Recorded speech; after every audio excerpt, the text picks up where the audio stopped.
দীর্ঘ 18 দিন পরে বাপের বাড়ি থেকে বেড়ায় এখন তার বইয়ের কথা মনে পড়েছে। গরুর মাংস, ঢেঁড়স ভাজি, ডিম ভোনা, মাছ ভোনা, আম্মু সব কিছু রান্না কমপ্লিট। এই যে চলে আসছে।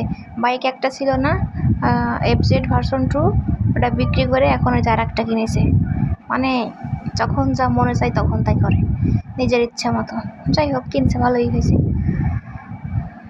বাইক তো আর আমি চালাবো না, ও চালাবে, ওর যা ভালো মনে হয় তাই করুক।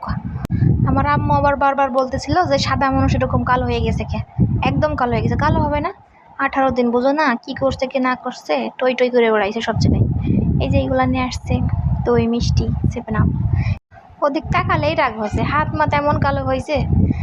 তারপরে এই যে কি খাবার দাবার তার রেডি করা হয়ে গেছে, এইগুলো এখন দিয়ে আসতে যাচ্ছিলাম, এক এক করে নিয়ে যাচ্ছিলাম।